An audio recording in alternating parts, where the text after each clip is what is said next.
మనకి ముందస్తు జాగ్రత్త చర్యలు అంటారు. ఆంధ్రప్రదేశ్ ఈసీ గారు చాలా జాగ్రత్తగా ఆలోచించండి. మీ చేతుల్లోనే ఉంది. ఆంధ్రప్రదేశ్ డీజీపీ గారు, చీఫ్ సెక్రటరీ గారు జాగ్రత్తగా ఆలోచించండి. గొడవలు 1వ తారీఖునే జరిగే అవకాశం ఉంది.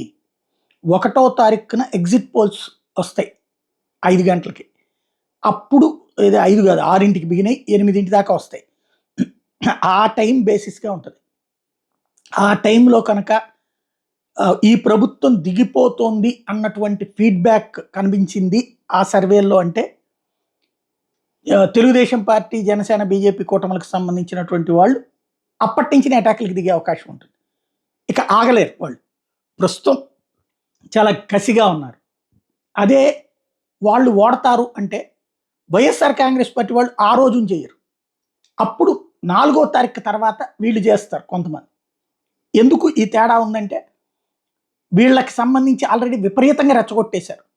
నేను ఎన్ని సార్లు చెప్పినా అర్థం కాకపోవచ్చు. లేదా అర్థమైనా తప్పేంటంటే అనేవాళ్ళు ఉండొచ్చు. ఏమైనా ఉండొచ్చు. బట్ విపరీతంగా రెచ్చగొట్టేశారు.